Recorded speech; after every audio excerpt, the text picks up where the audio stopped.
오늘 하나님 말씀은 본문을 두 곳을 보고 시작하겠습니다. 먼저 창세기 2장 21절과 22절입니다. 주 하나님께서 아담을 깊은 잠에 빠지게 하시니 그가 잠드니라. 하나님께서 그의 갈비뼈 중에서 하나를 취하시고 살로 대신 거기를 채우시더라. 주 하나님께서 남자에게서 취했던 갈비뼈로 여자를 지으셔서 그녀를 그 남자에게로 데려오시니. 창세기에 있는 말씀은 여러분들은 공부 시간을 통해서 배웠겠지만 모판이라고 합니다. 모판은 창세기 전체에, 모든 성경이 그러하지만 특별히 창세기 전체에 성경 전체를 어우르는 진리로 가득 차 있다는 것을 뜻하는 것입니다. 이 창세기 2장 21절과 22절은 교회와 신랑 되신 주님만을 가리키는 것이 아니라 22절 끝에는 그녀를 그 남자에게로 데려오시니 휴거까지도 나타내 보여주고 계시는 그림자입니다. 이만큼 창세기는 우리들에게 아주 소중한 진리의 말씀을 나타내 보여주고 계십니다. 그래서 사실은 성경에서 가장 먼저 교회를 그림자로 보여주고 계신 것이 창세기 2장 21절이다. 그렇게 말씀을 드립니다. 21절에 그러잖아요. 아담을 깊은 잠에 빠지게 했다. 지난주에도 설교 드렸지만 잠을 잔다는 것은 그리스도 안에서는 부활을 전제로 한 것이라고 말씀을 드렸습니다. 깊은 잠에 빠지게 했다는 것은 분명히 사망 선고를 받은 게 분명합니다. 그러면 아담이 왜 깊은 잠, 곧 죽었는가?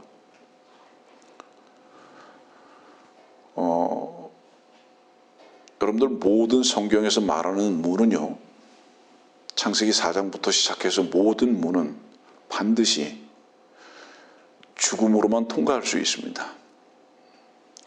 그 다음에 문의 공통적인 관점은 뭐냐 하면 새로움으로부터의 새로움의 출발입니다. 문이라는 것은. 다시 말하면 문이라는 것은 이전 것은 끝나고 새 것으로 들어가는 어떤 순간의 관점입니다. 요한복음 10장은 내가 양들의 문이라고 말씀하십니다. 양무리는 예배당의 건물에 들어오는 자들이 아니라 주님과 함께 반드시 먼저 죽은 것을 경험하고 그리스도 안에서 새 생명으로 사는 것이 무엇인 줄을 새롭게 경험하는 바로 그 문을 통과해 본 사람을 말하는 것입니다. 며칠 전에도 우리 목사님과 사모님과 함께 교제를 하면서 그런 얘기를 잠깐 했는데, 우리는 분명히 구원받고 거듭났다면 한 가지 공통적인 경험은 있어야 된다. 그것이 뭐냐? 결코 알지 못하고 누리지 못했던, 발견하지 못했던 새로운 것에 대한 체험을 누구나 반드시 가져야 된다. 그것은 바로 주 예수 그리스도를 누리는 것을 의미한다.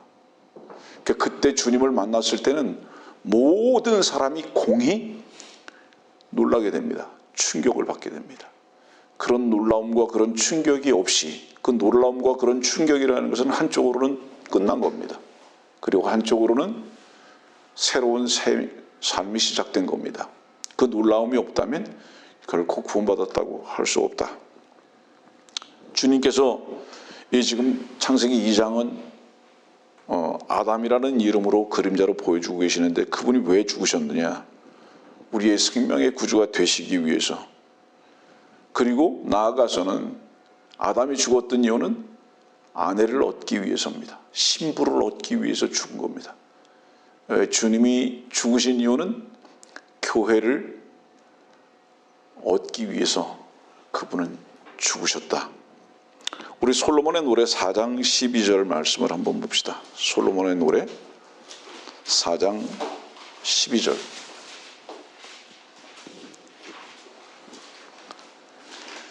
나의 누이 나의 신부는 잠겨진 동산이요 닫혀진 우물이며 봉해진 샘이로다. 사실은 솔로몬의 노래 같은 경우는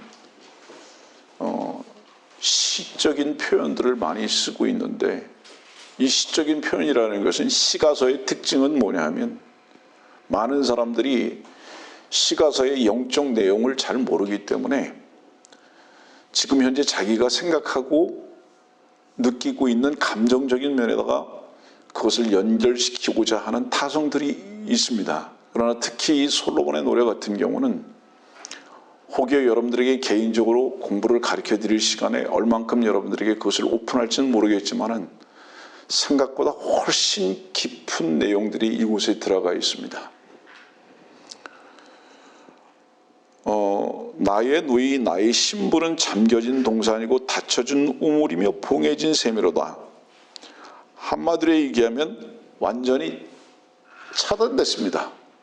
완전히 차단됐어요. 접근이 금지돼 버린 겁니다. 그래서 그거를 잠겨졌다, 닫혀졌다, 봉해졌다 이렇게 얘기합니다.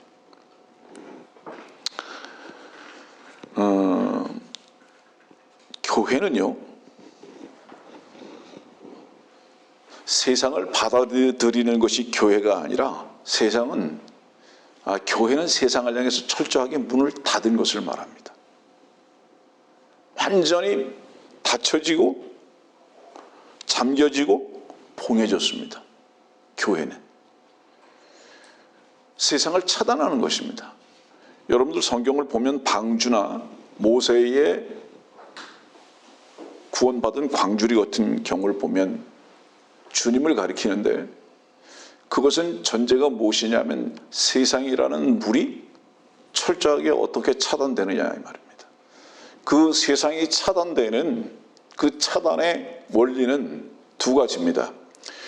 여기서 말하는 방주나 광주리에 동일하게 칠해진 것은 역청이라고 그랬지만 사실은 그것은 원어의 의미에서 볼 땐 피라고 여러분들에게 가르쳐 드린 적이 이미 있습니다. 그런데 이 역청으로 표현되고 있는 이 피는 밖에만 칠해진 것이 아니라 안에까지도 칠해졌습니다. 방주 안에도 칠해지고 밖에도 칠해지고, 광주리 안에도 칠해지고 밖에도 칠해지고, 세상이라는 것이 완벽히 차단된 것을 성경은 우리들에게 보여주고 계십니다. 교회는 너무나 잘 알다시피 여러분들 에클레시아라고 그러는데, 에클레시아라는 것은 세상에서 벗어났다는 것을 의미하는데 무관하다는 것을 뜻하죠. 우리 교회는 세상에 있지만 분명히 세상에 있습니다. 벗어나지 않았어요. 볼 때 어느 편 한 구석에 있는 것 같아요. 물리적으로 그렇게 보입니다. 그러나 교회는 세상에서 철저히 차단된 무리들입니다. 왜냐하면 교회로 들어오기 위해서는 전제가 뭐죠? 아까도 말씀드렸듯이 죽어야 됩니다. 그러니까 죽음과 함께 세상이 차단되는 것입니다. 여기 지금 다시 말하지만 솔로몬 노래 4장은 잠겨지고 닫혀지고 봉해졌다고 하는 것은 완전히 세상이 차단돼 버린 것입니다. 접근이 될 수가 없어요. 그런데 지금 이 시대의 교회라는 것들은 어땠죠? 세상이 완전히 들어와서 세상한테 완전히 문을 열어놔 버렸죠. 세상에게 문을 열어놨다는 것은 뭐를 얘기하는지 아십니까, 여러분들? 예배당에 와서 주님께 예배한다는 것은 뭐를 전제로 한 것이냐면 세상에서부터 끊어진 것을 전제로 한 것이거든요. 근데 세상을 가져와서 그것을 하나님께 드려야 되는 것으로 사람들이 인식해 버렸기 때문에 예배당을 모든 세상을 다 받아들이게 된 겁니다. 그러다 보니까 예배당이 어떻게 됐죠? 이 창녀가 된 겁니다. 캐톨릭 교회를 왜 창녀라고 얘기하죠? 세상의 가장 중심에 있고 가치관이 세상이고 세상을 다 받아들이기 때문에 창녀라고 하는 겁니다. 일반 교회들 보세요, 여러분들. 바로 창녀가 돼버리고 말았습니다. 네. 제가 언제 기회가 되면 이 말씀도 여러분들에게 전하고 싶은 생각이 있지만 요즘 종종 유튜브를 이렇게 열어보면 경고합니다. 제 말씀을 듣는 분들이 과연 얼만큼 깨어 있는지는 잘 모르겠습니다. 밖에서. 그런데 유튜브를 펼쳐보면 가장 많은 사람들이 보는 유튜브 내용 중에 하나가 뭔지 아십니까? 안식교 목사들입니다.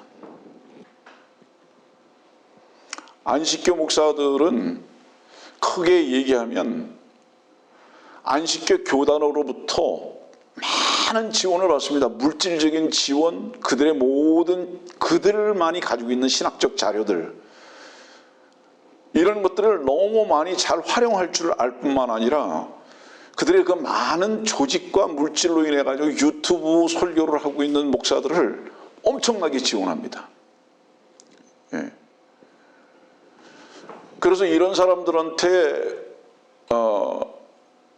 미혹돼 가지고 안식교로 넘어가는 사람들이 생각보다 엄청 많습니다.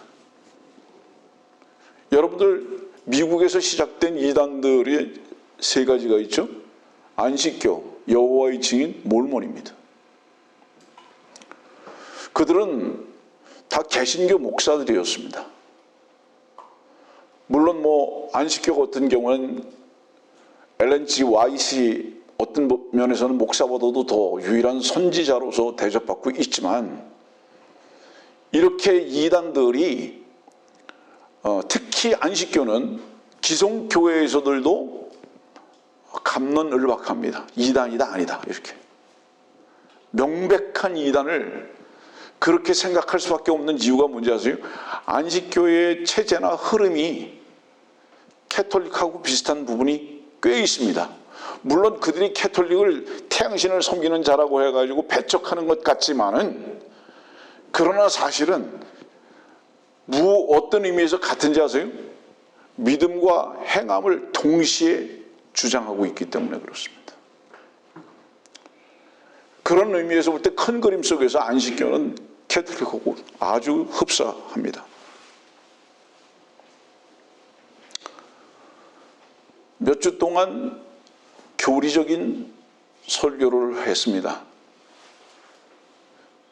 지난주에는 10의 2조에 대해서 설교를 했더니 다른 날보다 유튜브 시청자가 약 25%에서 30%가 늘었습니다.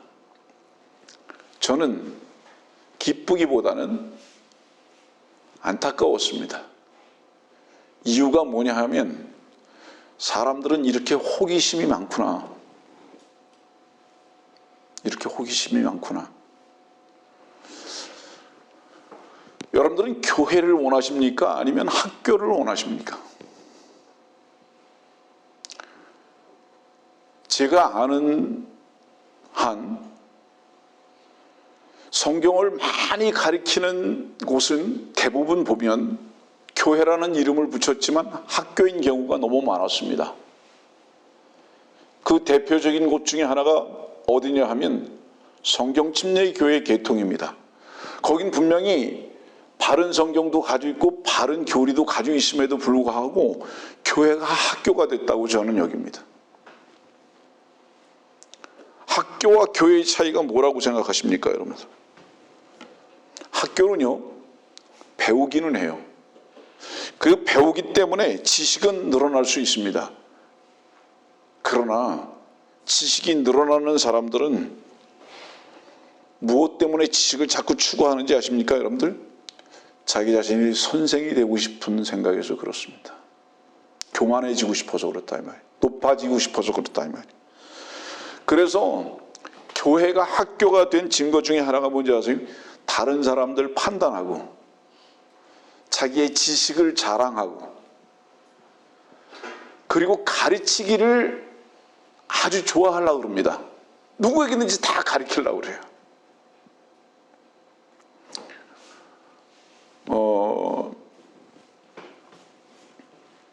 한국에서요, 70년대부터 시작해서 구원파가 한국교회의 구원이라는 듣지 않았던 명제를 가지고 나와서 한국교회의 구원이라는 새로운 바람을 일으켰던 것은 분명하고 그 부분 앞에서 많이 기여를 했던 것도 부인할 수 없습니다. 그런데 구원파가 한 가지 크게 잘못한 것이 있다면 굳이 얘기하자면 두 가지입니다. 하나는 무엇이냐?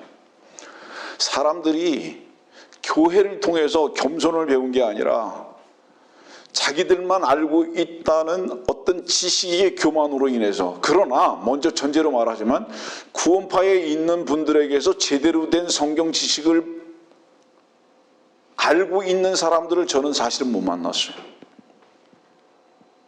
성경을 많이 나름대로는 다른 교회보다 읽었지만은 성경의 지식이 무엇인지, 다시 말하면 이 성경을 어떻게 나누어서 하나님의 경륜에 따라서 공부하고 적용해야 되는지 아는 사람들을 못 만났다 이 말이에요. 그런데 구원파에 있는 사람들 중에서 모두라고 말할 수는 없지만 많은 사람들이 누구를 만나든지 가르칠 줄만 알지 들을 줄 몰라요. 이유가 뭘까요? 자기가 아는 것이 가장 많다고 여기는 교만 때문에 그렇습니다. 그런데 얘기를 들어보면 사실은 성경을 잘 알지 못하면서 그렇습니다. 그래서 교회가 학교가 되면 교만한 자들을 자꾸 불러 모으게 됩니다. 잘못하면요, 교회였다가 학교로 빠지게 됩니다. 이유가 뭔지 아세요?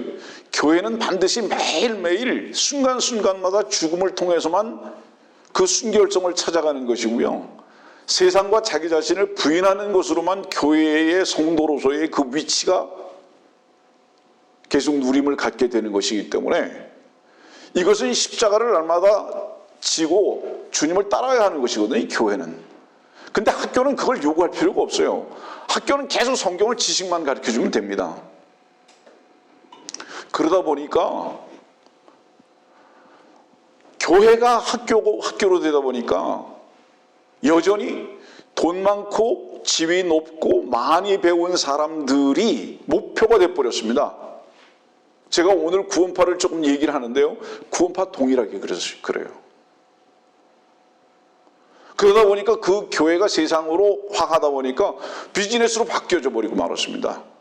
저는 이렇게 말합니다. 제가 한국 교회에서 목사님이라는 호칭, 마지막에 님자를 붙이는 분 중에 몇 분 되지 않는데 그 중에 한 분이 권신찬 목사님이라는 분이에요. 이미 돌아가셨지만. 제가 왜 그분에게 권신찬 목사님이라고 그 님자를 붙이는지 아십니까? 그분은 분명히 성경적으로, 교리적으로, 지식적으로 부족한 부분들이 너무 많았던 분인 것은 확실하지만은 그분은 한국교회의 복음이라는 가장 중요한 부분들을 선포하셨던 분입니다. 그리고 그분은 이단이라는 시시비비를 가지고 계셨음에도 불구하고 장로교에서 뛰쳐나와서 침례를 하셨던 분이고, 그런 걸로 인해서 그분은 이단이라는 어떤 명칭을 받을 수밖에 없었던 거예요. 그분은 한국교회에 끼친 그 공이 나름대로 굉장히 큽니다. 그런데 불구하고 지금 현재 어떠냐, 이 구원파는 완전히 세상으로 빠졌습니다. 거기 계신 분들의 대부분들은 비즈니스 외에는 관심이 없어요. 세상에서 돈 많이 벌고 지위 높고 학식 쌓아가고, 그리고 1년에 몇 번 그저 모이는 겁니다. 집에 거기서 전하는 예전에 권시찬 목사님 말씀이나 유병원 설교를 듣는다고 하지만은 자기 부인이 뭔지를 모르는 교회가 아닌 이름만 교회로 했지 학교가 돼버리고 말았습니다. 그리고 비즈니스가 돼버리고 말았어요.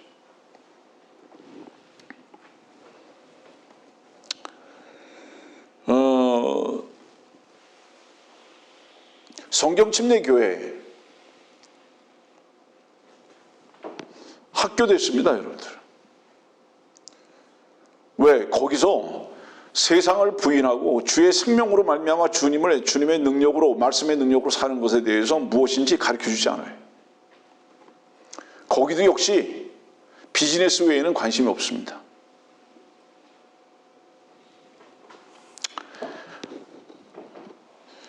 이 말씀 여러분들에게 왜 전하게 됐죠?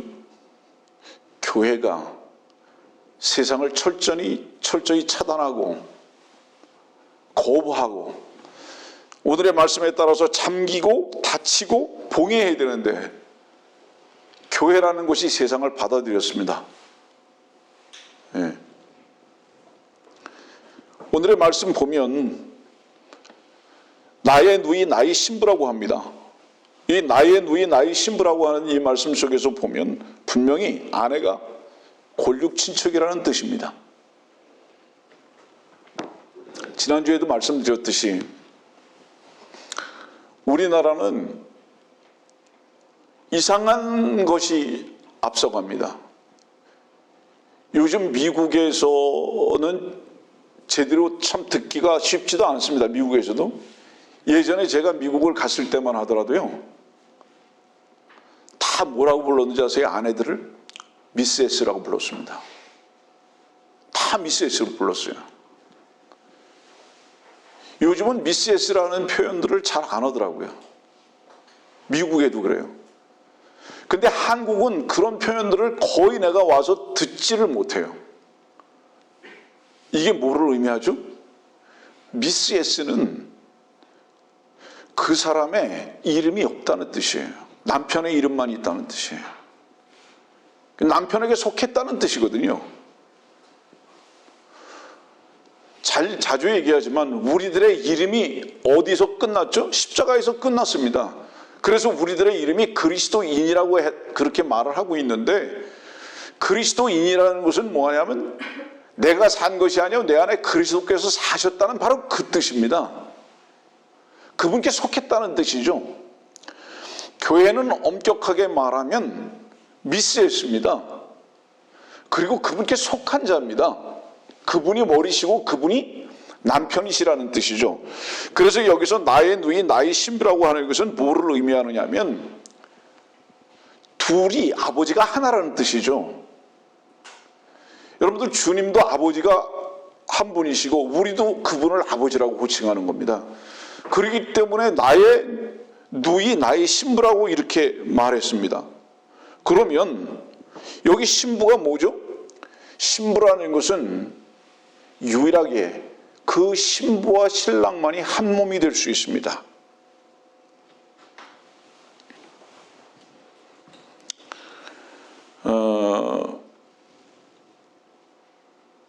어떤 면에서는 오늘의 설교를 들으면서 저는 여러분들이 어느 때의 설교보다 더 흥분되고 더 기쁨이 넘쳐야 되는 설교라고 저는 감히 말합니다. 이유가 뭐냐면 여러분들이 여러분들의 남편 되신 주님의 사랑을 지금 현재적으로 알고 누리고 있다면 그렇습니다. 만일에 오늘의 설교가 듣는 사람들에 의해서 진부하게 만일에 느껴진다면 그 사람은 오늘의 설교가 잘못된 것이 아니라 그 사람은 자기를 구원하고 자기의 머리 대신 주 예수 그리스도에 대한 사랑이 완전히 식었다는 것을 뜻하는 겁니다. 만일에 오늘의 말씀을 듣고 가슴이 뛴다면 그것은 분명히 여러분들이 순결한 신부로서 여러분들의 남편을 주님을 사랑하는 게 확실합니다. 그래서 그 남편이신 주님을 사랑한다면 오늘의 설교가 어떤 면에서는 가장 여러분들의 가슴을 뛰게 하는 설교가 되어야 하는 겁니다. 지금 이 순간에도 여러분들 스스로가 여러분들 자신을 점검해 봐야 돼요. 내가 주님을 사랑하고 있는가? 여러분들이 참으로 주님을 사랑하고 있다면 오늘의 이 말씀 가운데 가슴이 뛸 수밖에 없는 것입니다. 그런데 만일에 여러분들의 가슴이 차가워 있다면 사랑 모르는 겁니다. 여기서 나의 신부 나의 누이라고 했다는 얘기는 뭐냐 하면 분명히 주님께서 이렇게 말씀하시는 겁니다. 너 내 거다 이 말이죠. 너는 내 거다. 여기 우리 청소년들이 앉아 있지만 여러분들의 자녀들도 여러분들의 것이 아닙니다. 왠지 아세요? 시집 가고 장가 가는 이유가 뭐죠? 다른 짝을 찾기 위해서 가는 겁니다, 여러분들. 그래서 부모를 떠난다 그러잖아요. 저 계제에 말하지만 여러분들의 자녀들의 떠나보내는 연습을 지금서부터 좀 하십시오. 특히 우리 한국 부모들의 문제는 뭐냐면 자녀들이 시집가고 장가를 가도 내 품에 계속 있을 것이라고 생각하고 또 그래야 된다고 생각하는 잘못된 가치관 때문에 자식들을 떠나보내는 것에 대해서 굉장히 힘들어하지만 지금서부터 자녀들을 떠나보내는 바로 그 일을 안 하면 여러분들은 진리 안에 사는 자들이 아닙니다.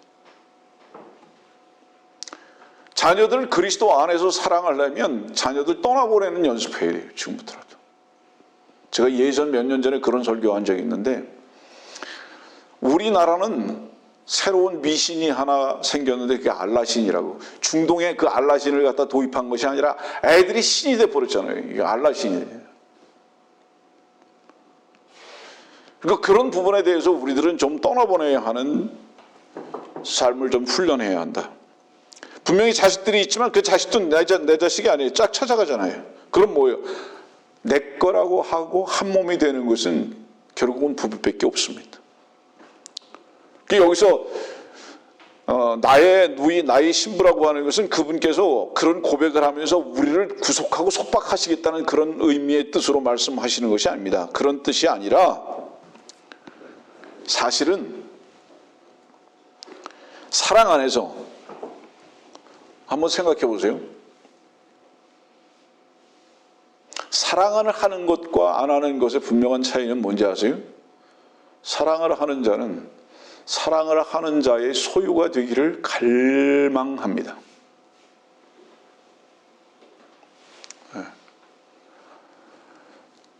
전폭적으로, 전인격적으로 내가 사랑하는 사람의 소유가 되기를 갈망한다고요. 이거는 속박을 말하는 게 아니잖아요. 진정한 환희를 어디에서 맛보냐 하면 사랑하는 사람이 나를 자기의 것으로 여길 때에 가장 큰 기쁨을 느끼는 것입니다. 근데 주님께서 지금 그렇게 말씀하시잖아요. 예? 그래서 서로 뭐라고 고백하고 나누죠? 내가 너를 사랑한다. 넌 내 것이라고. 그래 나는 너의 것이라고. 그런데 그때 그런 고백을 가지고 교제한다는 것은 그들 가운데에서 가장 큰 기쁨인 겁니다. 그때. 그러다가 이제 어때요? 손잡고 팔짱 끼고 한 몸과 한 인격 속에서 살다가 이제 그 사랑이 식어져 가면서 어떠죠? 자꾸 독립적인 개체로 바뀌게 됩니다. 너가 나에게 오는 것도 싫고 내가 너에게 되는 것도 싫고 다 그냥 각자 이렇게 돼버리고 마는 거죠. 그런데 여러분들 오해하지 마세요. 젊음이라는 남자와 여자들의 사랑은요, 쓰레기를 태우는 불일 뿐이에요. 아세요? 그게 무슨 굉장히 고상한 것으로 여기지만 사실은 그거 정말로 그 쓰레기를 태우는 불이거든요, 그게. 그래서 어느 정도 이제 다 태우다 보면, 더 태울 게 없다 보면 어때요? 이제 하얗게 재만 남죠.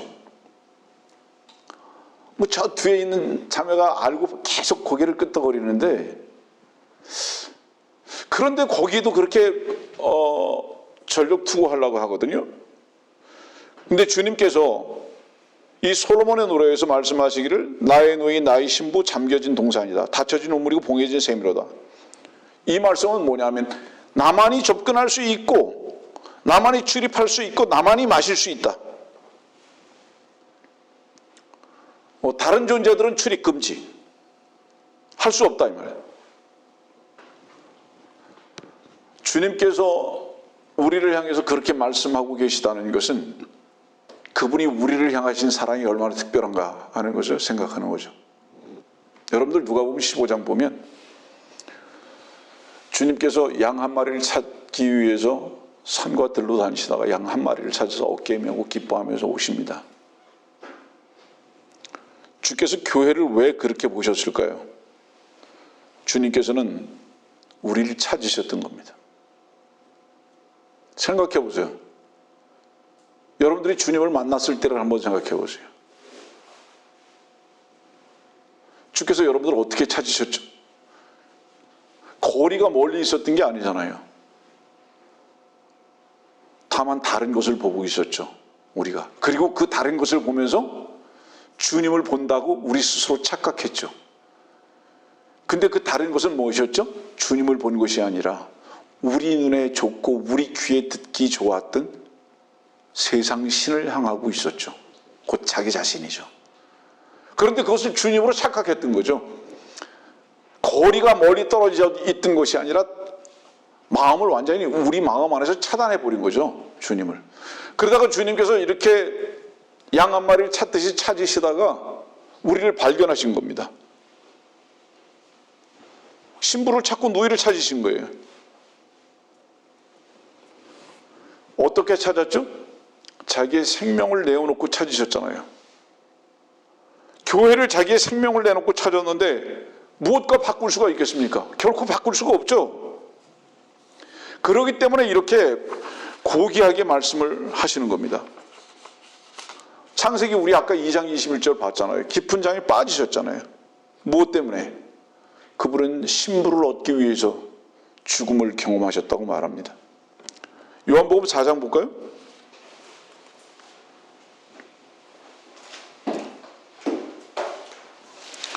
요한복음 4장 7절의 말씀을 보면 한 사마리아 여인이 물을 길러 왔는데 예수께서 그녀에게 말씀하시기를 마실 물을 좀 달라고 하시더라. 질문. 마실 물을 달라고 하고 주님께서 물을 마셨을까요? 주님은 성경에서 보면 물을 마신 적이 없었어요. 항상 목마르셨지만 십자가에서도 마찬가지죠. 물을 마신 적이 없어요, 주님은. 이것은 무엇을 의미하죠? 주님은 늘 갈증을 갖고 계셨다는 겁니다. 어떤 갈증? 교회는 분명히 닫혀진 우물이고 봉해진 샘인데, 그런데 이 받아들여야 할 신랑도 안 받아들이고 있는 겁니다. 다른 세상을 받아들이고 있다 보니까 이 샘이 닫혀져 버렸어요. 다른 세상을 사랑하다 보니까 이 우물이 어때요? 열려지질 않는 거예요. 봉해져 버린 거예요.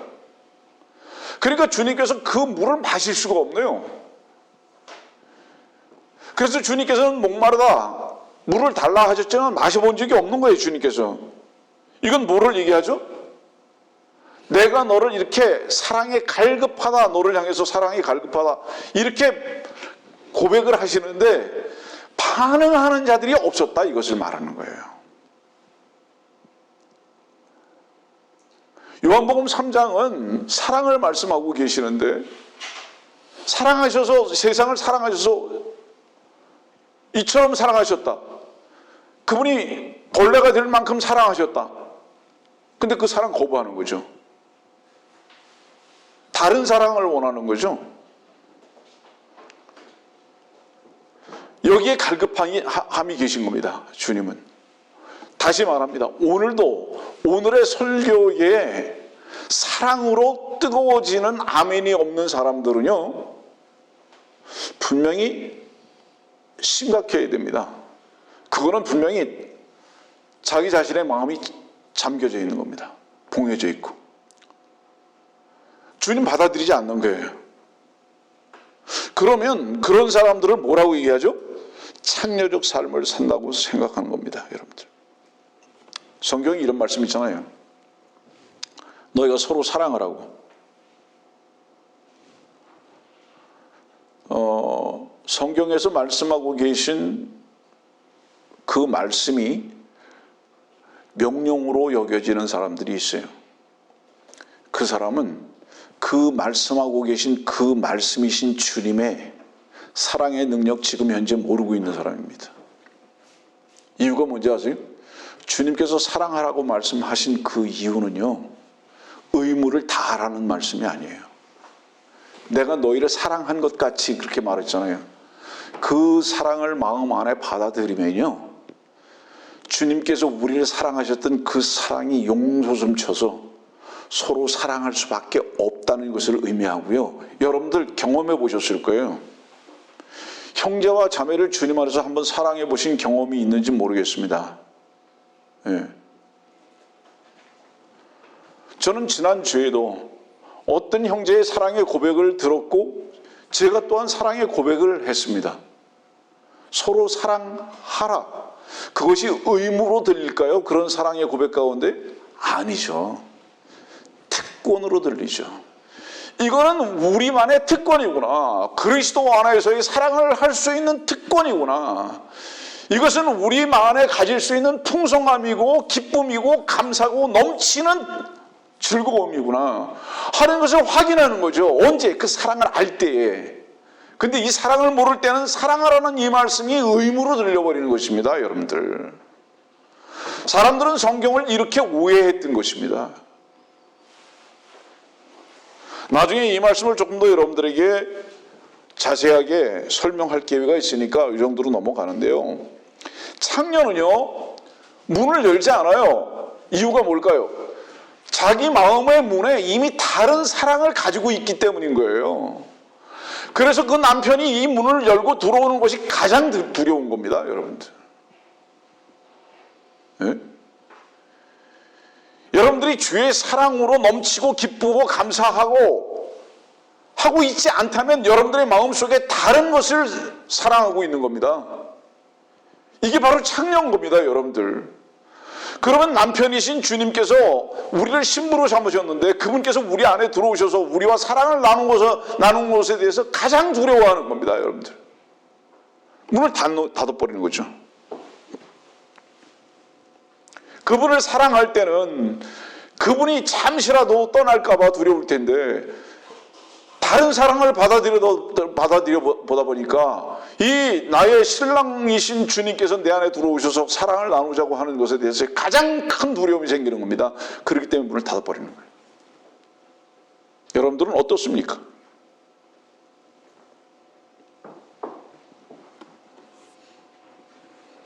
주님께서는 지금 이 시간에도 우리 각자의 손을 잡고 나의 누이, 나의 신부라고 말씀합니다. 여러분들의 손을 잡은 그 손은 어떤 손입니까? 여러분들 때문에 못 박힌 손이 아니냐 이 말이에요. 근데 안 보여요. 아까도 말씀드렸지만 설교가 지식으로 여러분들에게 제시가 될 때는 여러분들이 호기심이 생길지 모르겠어요. 그래서 여러분들의 머리가 맑아지거나 기쁠지 모르겠지만 생명의 말씀은 여러분들의 머리가 기뻐지지는 않을지 모르지만 여러분들의 가슴을 찌르는 말씀일 수 있다는 것은 잊어버리지 마십시오. 그래서 여러분들 스스로가 어찌할 거라는 그 마음을 주는 것이 생명의 말씀이다 이 말입니다. 아, 나는 이 말씀 가운데 이제 어떻게 하면 좋을까? 그런데 잘못하다 보면 이 말씀을 거부하는 사태가 일어날 수도 있습니다. 왜? 창녀가 좋으니까, 남편을 받아들이는 것을 거부하고 싶어서. 그래서 아이의 가슴에 문만을 닫는 게 아니라 귀까지 닫아버리게 되는 겁니다. 여기까지는 가면 안 되는 겁니다.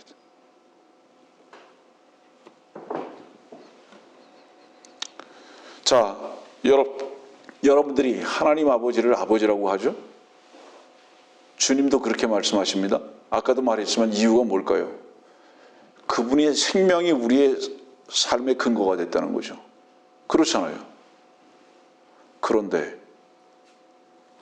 그분의 생명이 우리의 근거가 됐다는 것인데 여러분들은 근데 무엇으로 삽니까? 우리의 육신의 생명의 근거로 산다면 이게 좀 너무 모순 아닙니까? 주께서 우리의 생명이 되셨다고 하는데 근데 근거가 우리의 생명으로 살아요. 우리의 생명으로 사는 근거에 살아가는 삶의 그 근거, 증거가 무엇이죠? 주님으로 인한 기쁨이 없어요. 감격이 없어요. 그럼 우리 속에 뭐가 있다는 겁니까? 세상 생명밖에 없다는 겁니다. 그러면 이건 사실 굉장히 심각한 얘기입니다.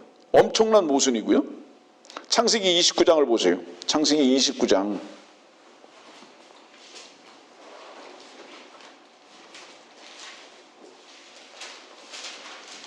20절 말씀 보면 야곱이 라헬을 위하여 7년간 봉사하였으나 야곱이 그녀를 사랑했으므로 그 기간들이 그에게는 불과 며칠 같았더라. 30절입니다. 야곱이 라헬에게도 들어갔고 레아보다 라헬을 더 사랑하였으며 다시 7년을 라반을 위하여 봉사하였더라.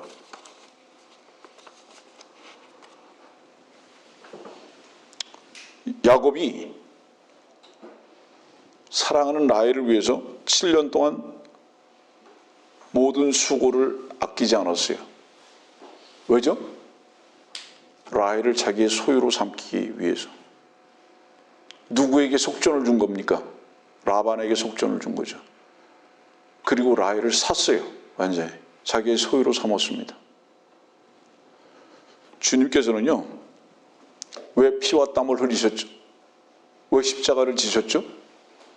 여러분들을 그 피로 사시기 위해서, 완전히 사시기 위해서 그렇게 하지 않으셨습니까? 그래서 그분께서 여러분들을 얼마나 사랑하셔서 그분께서 여러분들을 사신 것은 완벽했습니다. 단돈 한 전도 남기지 않고 완전히 그분은 우리를 사셨어요. 그런데 우리가 살아가는 삶이 이 육신적인 피의 힘에 의해서 살아간다면 이게 바로 모순이라는 것을 말하는 거예요. 그렇다면 이게 뭐냐? 우리가 창녀적인 삶을 사는 것이 확실하다는 겁니다. 여러분들, 많은 사람들이 그래요.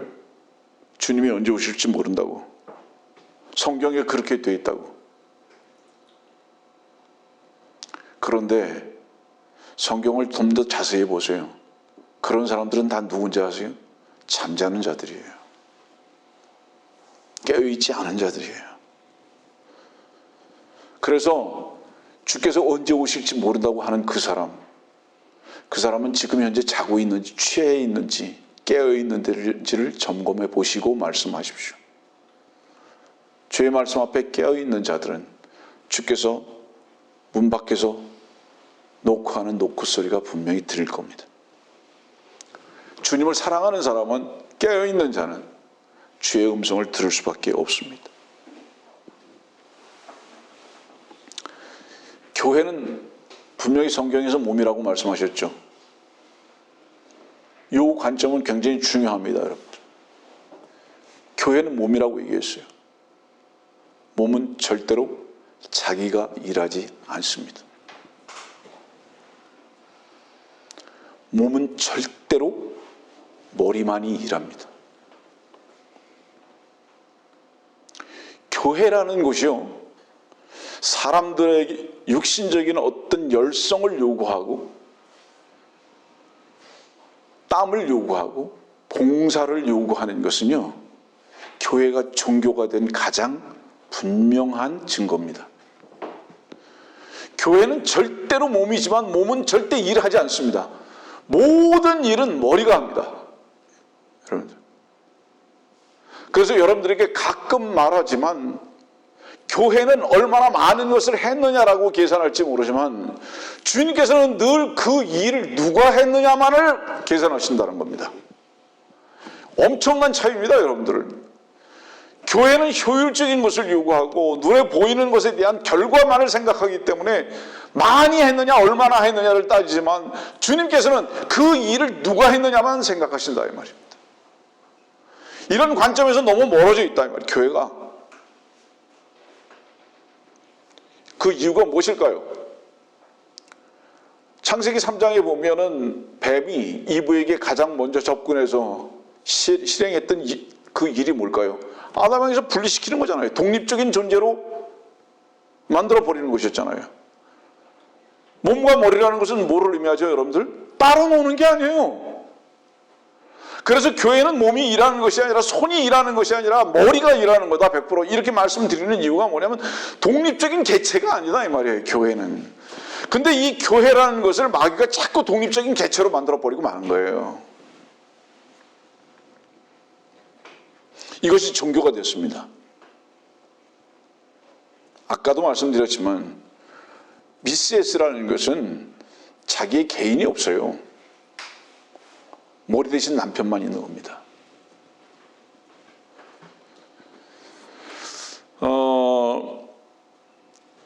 솔로몬의 노래로 다시 갑시다. 1장 5절이죠. 솔로몬의 노래 1장 5절. 내가 거머도 오 너희 예루살렘의 딸들아 케다라의 장막들처럼 솔로몬의 휘장들처럼 나는 아름다우니라. 6절입니다. 햇볕이 내게 내리침으로 내가 검게 되었다고 나를 흘겨보지 마라. 내 어머니의 자녀들이 내게 놓아야 나를 포도원지로 삼았으나 나는 내 포도원을 지키지 아니하였도다. 여기 예루살렘의 딸들이 나옵니다. 혹시 여러분들 집에 가셔서 솔로몬의 노래를 공부하시다 보면 여기 예루살렘의 딸들이라는 이 호칭이 7번 등장하는 것을 알게 될 겁니다. 그러면 솔로몬의 노래에서 등장하고 있는 이 예루살렘의 딸들이라는 것은 무엇을 의미하고 있을까요? 이거는 분명히 교회 휴거 이후로 대환란을 통과할 이스라엘 백성들을 말씀하고 있는 게 분명합니다. 여기 지금 7번 예루살렘의 딸들아가 나오는데 그 뒤에 보니까 케달의 장막처럼 그랬잖아요. 이 케달의 장막은 이 케달이 뭘까요? 이 케달은요, 이것도 집에 가서 찾아오십시오. 창세기 25장 13절의 말씀을 보면 케달은 이스마엘의 후손이고 흑인의 피의 혼혈입니다. 여러분들 이스마엘이 어디에서 난 자죠? 아브라함과 하갈 사이에서 난 자죠. 이 하갈은 흑인입니다. 그래서 아브라함은 하갈이라는 흑인 여자를 얻어서 거기서 난 것이 이스마엘이거든요. 그 후손이 케달이에요. 그래서 이 케달의 장막들처럼 솔로몬의 휘장들처럼 나는 아름다우니라 이렇게 얘기했던 이 이유가 뭐냐면 여기 종교인들이 나오죠. 이 종교인들이 누구죠? 예루살렘의 딸들이에요. 그들은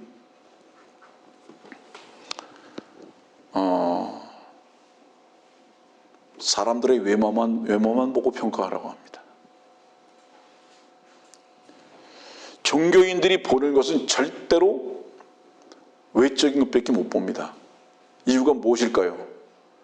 그들은 주님께서 보시는 눈을 볼 수가 없기 때문입니다. 그들은 육신적인 눈 외에는 볼 수가 없어요. 육신적인 평가 외에는 평가를 못해요. 그러니까 겉으로 나타난 그거 외에는 절대로 알지 못합니다. 하나님의 깊은 것 알 수가 없어요.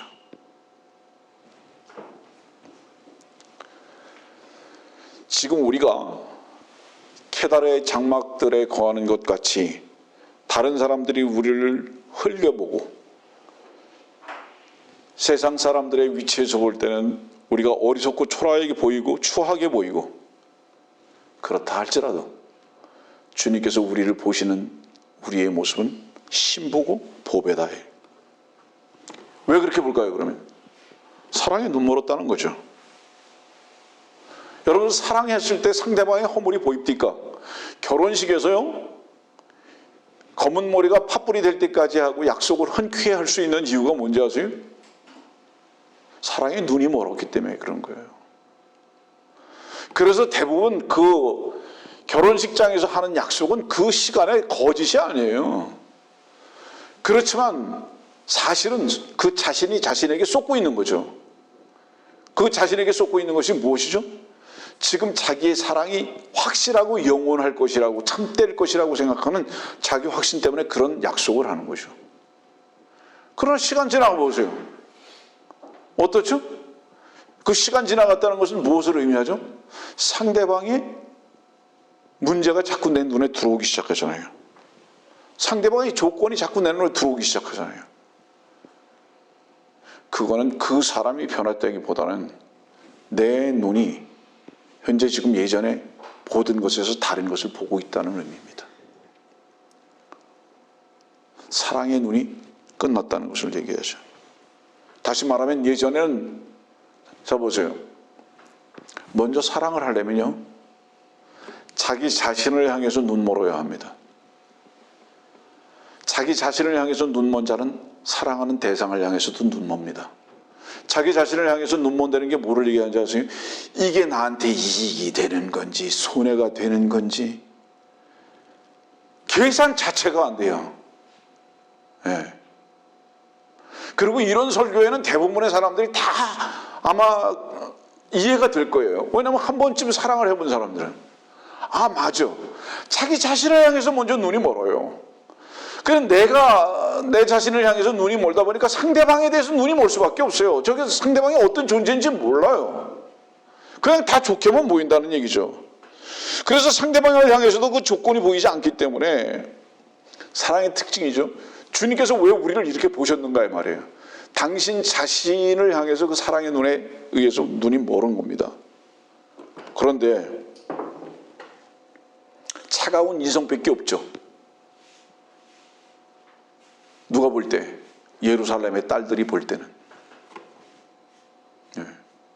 그래서 사랑은 모든 것을 뭐라고 그랬어요? 모든 허물을 덮는다고요. 그거 왜 덮게 되는 거예요? 그럼 어떻게 덮는 거예요? 내 눈이 사랑에 감겨진 거죠. 그러니까 모든 것을 모든 허물을 덮는다고 말하죠. 주님께서는 우리를 보실 때 가장 아름다운 신부인 겁니다. 미켈란젤로가 조각가이고 미술가인데요.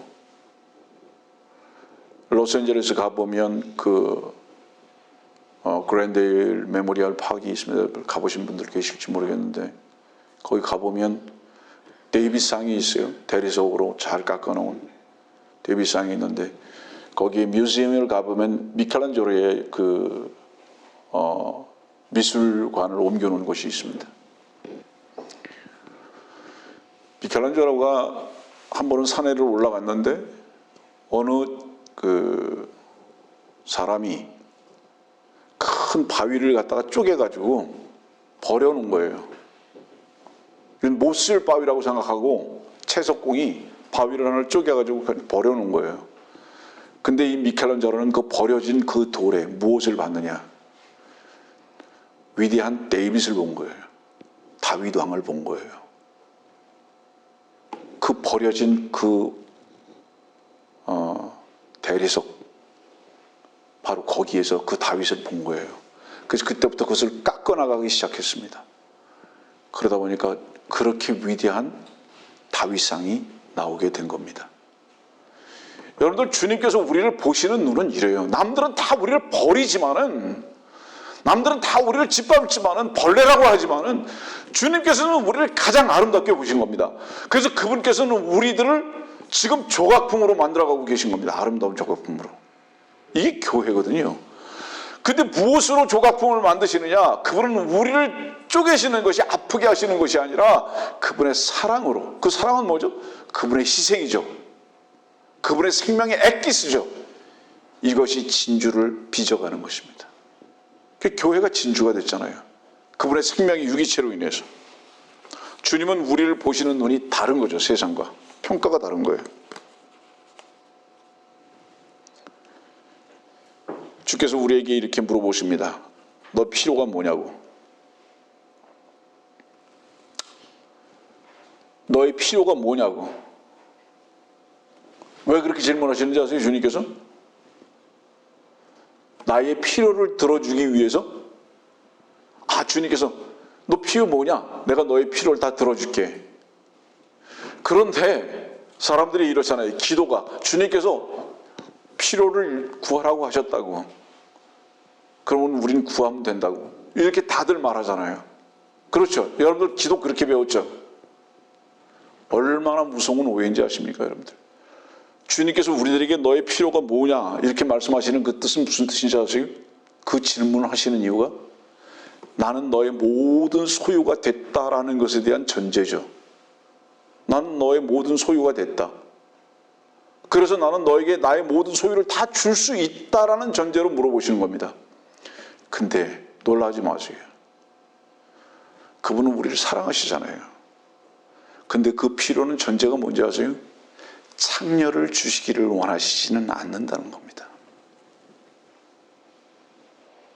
그래서 너무나 많은 사람들이 우리의 신랑이신 그분께서 우리를 사랑하셔서 우리에게 모든 필요를 주시겠다고 말씀하시고 너가 원하는 것이 무엇이냐라고 질문하셨기 때문에 우리는 우리가 원하는 것을 다 그분께 구할 수 있다라고 여겼지 않습니까, 여러분들? 그러나 그것이 좋은 것인지 창녀인지든 구분을 못하는 거예요. 그분께서 우리에게 모든 소유가 되시고 우리에게 모든 필요를 채워주시겠다고 하셨던 그 얘기는 뭐냐면, 남편과 신부로서의 관계가 더욱 돈독해지고 하나가 되는 바로 이 안에서, 그리스도 안에서, 이 사랑 안에서의 그 필요를 우리들에게 말씀하신 것이지, 나에게 독립적인 개체로 살아라, 뭐든지 다 좋다, 이 말씀을 하신 것이 절대로 아니라는 뜻인 거예요, 여러분들. 지난번에도 말했지만 여러분들, 너희가 자지 말고 깨워서 기도하라고 제자들에게 말씀하셨을 때, 그 깨워서 기도하는 것이 무엇인가? 어두움에 속한 것들, 세상에 속한 것들을 구하는 것이 아니라, 깨어있는 자들은 빛 대신 주님 안에서 진리를 구한다, 이 말이에요. 여러분들, 깨어서 기도하는 자들은 술 취한 자들이 아닙니다, 여러분들. 어두움에 속한 자들이 아니에요. 그럼 빛에 있는 것들을 구하는 것입니다, 여러분들. 그 주께서 우리들에게 무엇이든지 구하라고 말씀하셨던 것, 내가 너희의 소유인데 뭐를 못 주겠냐고 말씀하셨던 그것은 무엇이냐면은, 우리의 사랑의 관계 속에서의 좀 더 가까운 하나님을 우리들에게 말씀하고 계시는데, 이 사랑의 관계를 뭐라고 우리들 사람들은 얘기합니까? 자꾸 분리할 만한 것들을 필요로만 자꾸 요구하는 거예요. 그분하고 분리되는 거. 그분은요, 그분의 사전에 절대로 갈라섬이라는 건 없어요. 그분의 사전에 절대 이혼이라는 건 아예 없잖아요. 이유가 뭐죠? 교회는 생명이기 때문에. 생명은 갈라질 수가 없잖아요. 여러분들, 몸과 머리가 어떻게 갈라집니까? 그래서 어떻게 존재합니까? 불가능하잖아요. 그런데도 그분의 신부라고 하는데도 두려움과 염려로 살아간다면 얼마나 어리석은 건가요?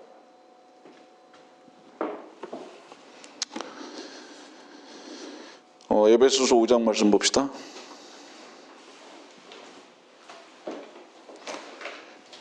그러므로 교회가 그리스도께 복종하듯이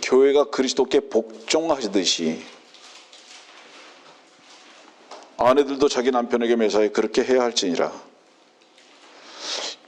교회가 그리스도께 복종하듯이, 이 복종이 뭔지 아십니까, 여러분들? 그가 시키시는 대로 내가 해야지. 오해하지 마세요. 그거는 그분께서 말씀하신 그 말씀이 나의 유일한 말씀이 되어서, 그 말씀이신 그 말씀이 그 일을 이루어 나가는 것을 말하는 것입니다. 어렵습니까, 여러분들? 혹시 밖에서 말씀을 듣는 분들이 이런 말씀들을 처음 듣기 때문에 참 이해가 어려울지 모르겠지만, 여기서 복종이라는 것은 그분께서 우리들을 요구하셔서 우리에게 땀을 흘리는 것을 생각하시면 안 됩니다. 우리가 무엇인가 억지로 뭔가를 해야 하는 것을 말하는 게 아니에요. 교회가 그분에게 복종한다는 것은, 그리스도께서 복종하듯이 복종한다는 것은 뭐를 의미하냐면, 우리가 우리로서 살지 아니하고 그리스도께서 사시는 그리스도 안에 있는 새 생명으로 살아가는, 바로 이것을 말하는 거다, 이 말입니다. 내가 아는 걸 말하는 게 아니에요.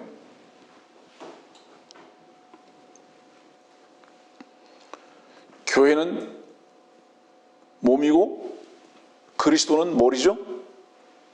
아까도 말씀드렸죠. 복종이라는 건 뭡니까, 그러면? 머리가 다 하는 것입니다. 그걸 믿고 인정하는 것. 이게 복종입니다. 그런 복종이 있느냐, 이 말이에요.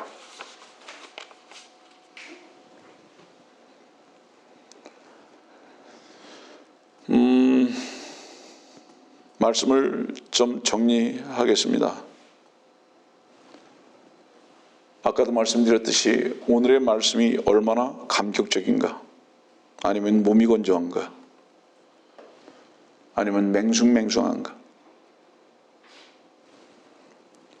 이유는 하나밖에 없습니다. 설교가 잘못된 것이 아니라요, 여러분들 속에 주께서 우리를 향하신 사랑의 고백에 대해서 그 의미를 뜨겁게 받아들이지 않는 겁니다. 우리의 사랑이 식었다는 것을 말하는 거죠. 그럼 우리 속에는 뭐가 있기 때문인가요? 삶의 현안밖에는 없습니다. 그분이 나를 향한 고백, 의미 없습니다. 여러분, 혹시 짝사랑을 해보신 적이 있습니까? 들어보신 적은 있으십니까? 아무리 상대방에 불타는 것도 나에게는 아무 의미가 없듯이, 여러분들이 오늘의 설교가 여러분들에게 어떻게 들려지고 있습니까? 여전히 염려는 그대로 있고 외로움은 그대로 있고 슬픔은 그대로 있고 한숨소리는 여전히 나고 있다면 오늘의 말씀이 여러분들에게 무슨 위로가 되겠습니까? 그런 사람들은 오늘의 말씀이 얼마나 몸이 건조할까요? 고린도전서 15장 22절.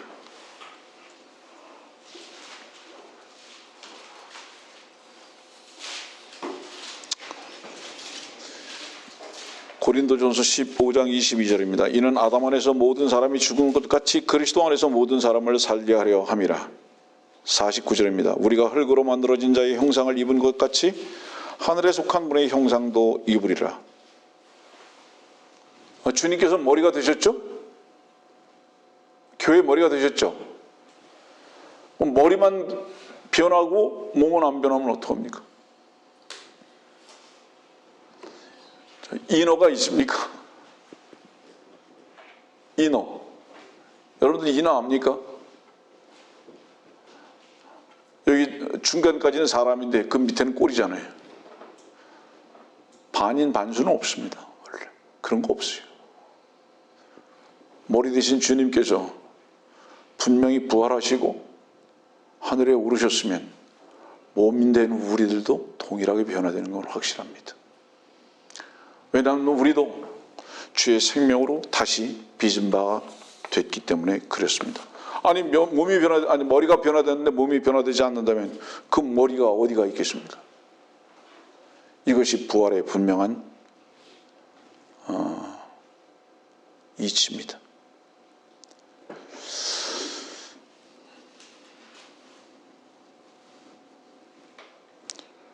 요한복음 7장 17절 말씀.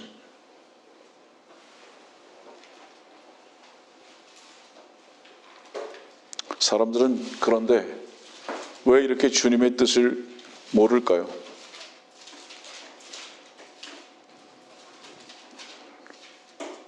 만일 누구든지 그분의 뜻을 행하려고 한다면 그 교리가 하나님으로부터 온 것인지 아니면 내가 내 자신에 관하여 말하는 것인지 알게 되리라. 그분의 뜻에 대해서 관심이 없어요. 그분의 뜻에 대해서 관심이 없다 보니까 무엇에만 관심이 있는 겁니까? 자기 뜻 외에는 관심이 없어요. 내가 뭘 할까? 어떻게 살까? 이거 외에는 관심이 없다 보니까 주님의 뜻에 대해서 관심이 없어요. 저는 한국에 와서 미국에 있을 때보다 주님의 은혜가 더욱 넘치는 증거 중에 하나가 뭔지 아세요? 더욱 자주 주께서 잠을 안 재우십니다. 예를 들어서 미국에 제가 있을 때 1년에 한 5, 6번 말씀으로 인해서 잠을 안 재우신다면 요즘은 일주일에 최소한 2번은 잠을 안 재우세요. 그럼 1년이면 100번 이상을 잠을 안 재우신다는 얘기죠. 주님께서 나를 사랑하시는 증거 중에 하나입니다. 그럼 이유가 뭐죠? 주님의 뜻에 관심이 그만큼 많이 있다는 겁니다. 친구는 뭡니까? 비밀이 없는 거죠. 친구는 뭡니까? 친구의 뜻에 관심이 있는 거죠. 여러분들. 주님께서 어떤 뜻을 가지고 계신가에 대해서 여러분들 알기를 원하십니까? 주님께서 왜 숨기시겠습니까? 그분이 우리를 아내로 여기고 친구로 여기시는데 왜 우리가 그분의 뜻을 몰라야 하느냐 이 말입니다. 여러분들 진정한 사랑은요 몸만 하나 되는 게 아닙니다. 마음이라는 가슴이 하나가 되는 거죠.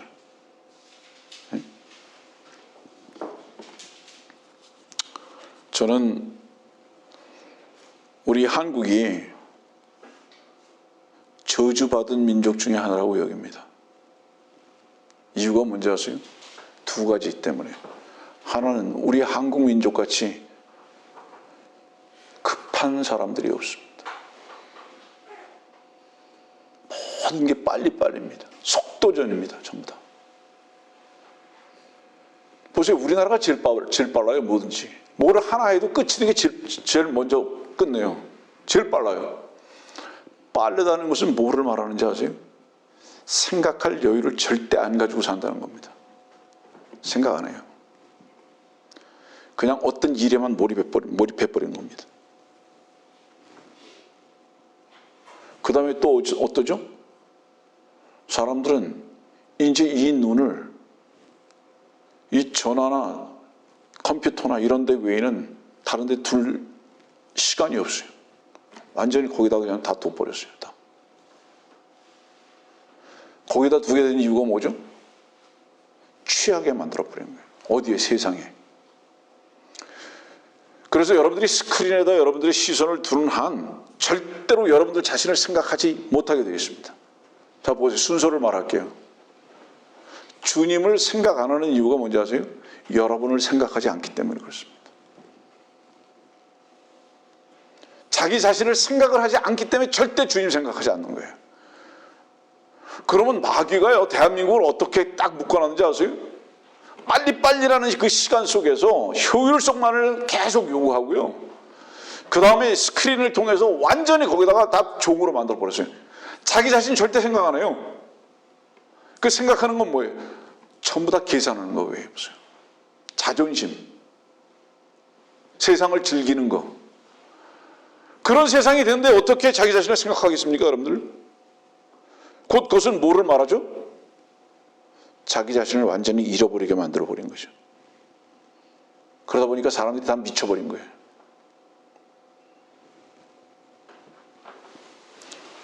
미친 사람들에게는, 우리 저 성경 한번 봅시다. 데살로니가 전서 5장 봅시다. 데살로니가 전서 5장 말씀 정리할게요.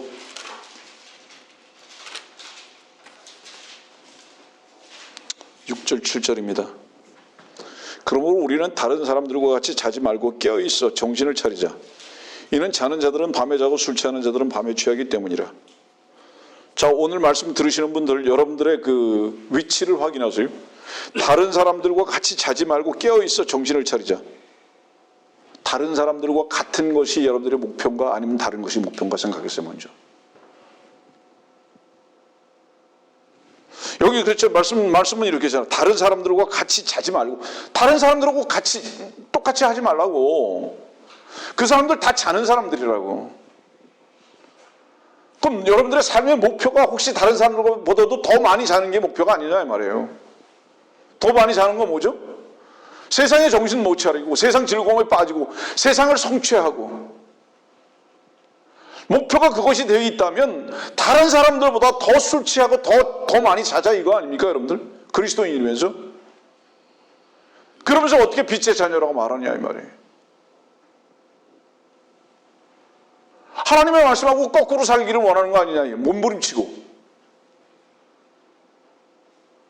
다른 사람들이 예를 들어서 23시간 자면 난 24시간 자겠다고 하는 목표를 가지고 있으면서 그리스도인이라고 하지 않습니까, 혹시? 다른 사람들이 23시간 취해 있으면 나는 24시간 취해 있자라고 말하는 그런 목표를 가지고 있지 않습니까, 혹시? 하나님의 말씀과 완전히 거꾸로 된 가치를 가지고 혹시 살지 않느냐 이 말이에요. 뭐가 그렇게 사는 거죠? 세상을 즐기는 거죠. 그 소리만 듣는 거죠. 마음의 뜻을 그곳에만 두는 거죠. 주님이 마음 안에서 이 마음의 문을 아무리 두들기신다 한들 취한 자가 불났다는 소리조차 들리겠습니까, 여러분들? 안 들리죠. 그리고 신부라고 하고 기다리고 있다고 하고 소망 중에 즐거워한다고 하고 이런 위선과 사기가 어디 있습니까, 여러분들? 취한다는 게 뭐를 말합니까? 여기 지금 데살로니가전서 취한다는 게 뭐를 얘기해요? 취한다는 것은 미쳐버렸다는 거죠. 그렇잖아요. 취하면 미쳐버리잖아요. 벌거벗은 줄 알겠습니까? 자는 줄 알겠습니까? 부끄러운 줄 알겠습니까? 자기 자신이 위치가 어딘 줄 알겠습니까? 남편이 문을 두드리는 줄 알겠습니까? 불이 난 줄 알겠습니까?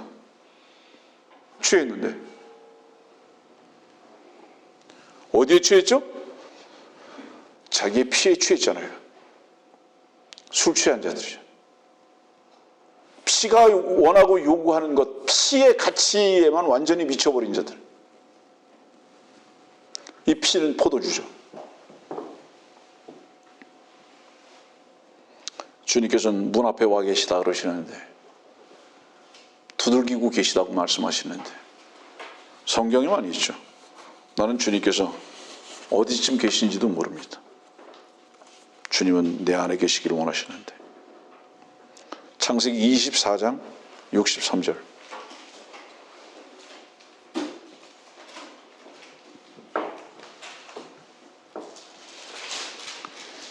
창세기 24장 63절. 이삭이 저녁 때 들에 나가 묵상하였는데 그가 눈을 들어보니 보라 낙타들이 오고 있더라.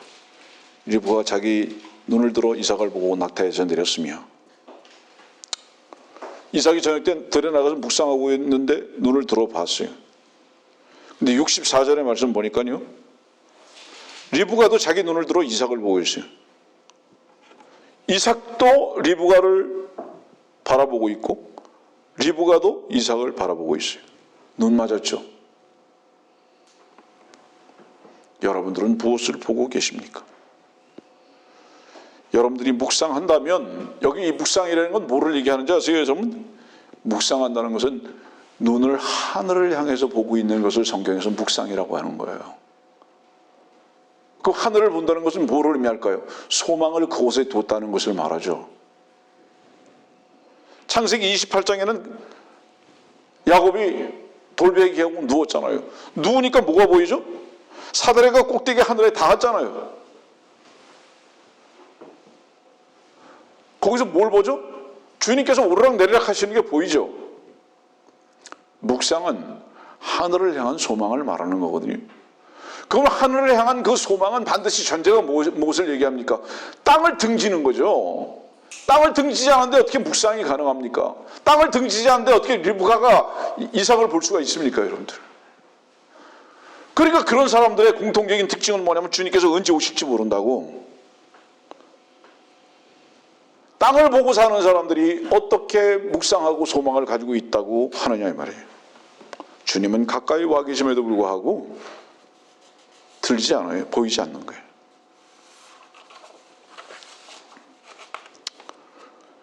창세기 2장 25절은 이렇게 말씀하셨잖아요. 벌거벗었으나 남자와 그의 아내가 둘 다 벌거벗었으나 부끄러워 아니하더라. 왜 그랬을까요? 왜 벌거벗었으나 부끄러워하지 않을까요? 보세요. 여러분들 목욕탕 혼자 들어가 가지고 부끄럽디까? 왜죠? 머리는요, 몸을 부끄러워하지 않아요. 하나이기 때문에. 창세기 2장 25절은요, 분리되기 전이에요.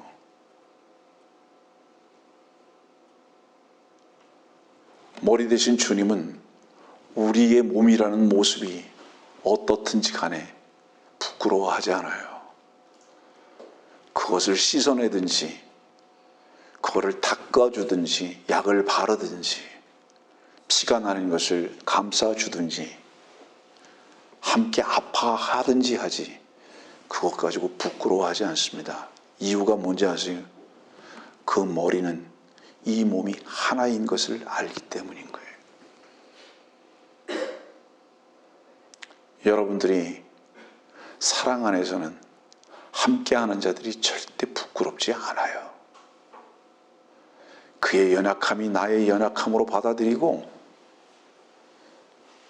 혹시 그의 추함까지도 나의 것으로 받아들여서 감춰주고 싶을 뿐이지 절대로 판단하는 부끄러움은 없는 거예요. 그리스도께서는 우리를 이미 신부로 여기시고 하나가 되셨다고요. 절대로 우리를 그분은 부끄러워하지 않으십니다. 그분은 우리를 당신의 머리와 같이 이미 우리가 연합됐기 때문에 우리를 고상하고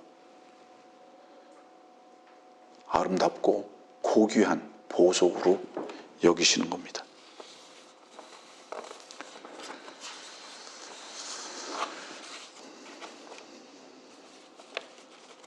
우리가 창세기 3장을 보면 벌거벗은 것을 알았다 그랬어요. 눈이 열려서 벌거벗은 것을 알았다. 뭐를 말하죠? 왜 자기 자신을 보게 됐죠? 왜 부끄럽게 됐죠? 창세기 3장으로 딱 넘어가면서 머리 대신 주님과 분리됐잖아요.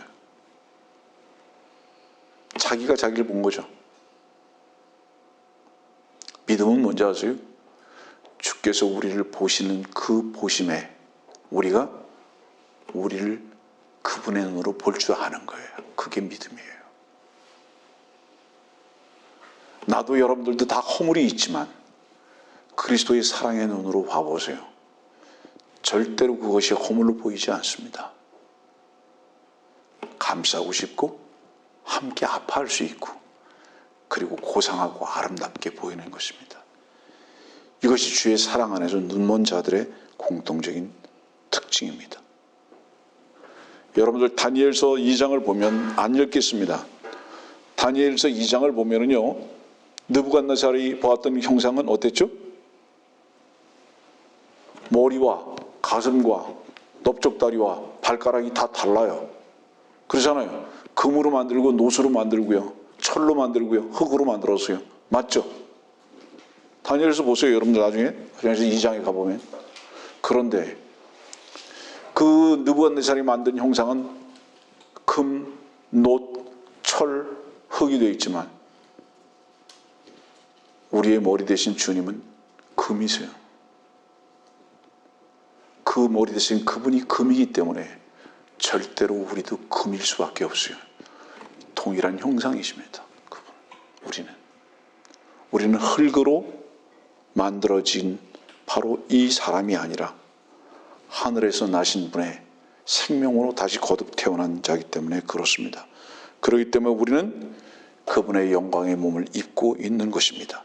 그런데도 불구하고 만일에 돼지가 진창 속에서 뒹굴고 개가 그 토했던 곳으로 다시 돌아간다면 이것은 어리석은 것입니다. 여러분들이요, 이 땅에 사는 동안 케다라의 장막과 같이 다른 사람들의 판단과 질시 속에서 혹시 우리가 산다고 할지라도 우리는 주께서 보실 때 가장 아름다운 신부로 말씀하시고 사랑의 고백을 하고 계십니다.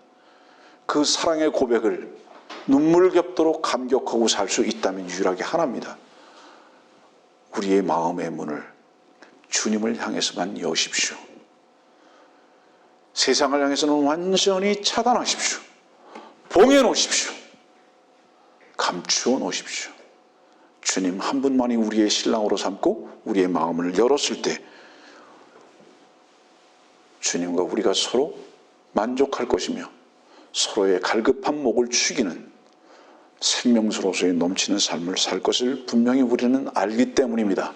주께서 오늘 우리는 이렇게 아름다운 신부라고 고백하시는 것을 믿음으로 받아들이고 참된 찬송에 넘치는 삶을 살기를 요구하고 계십니다.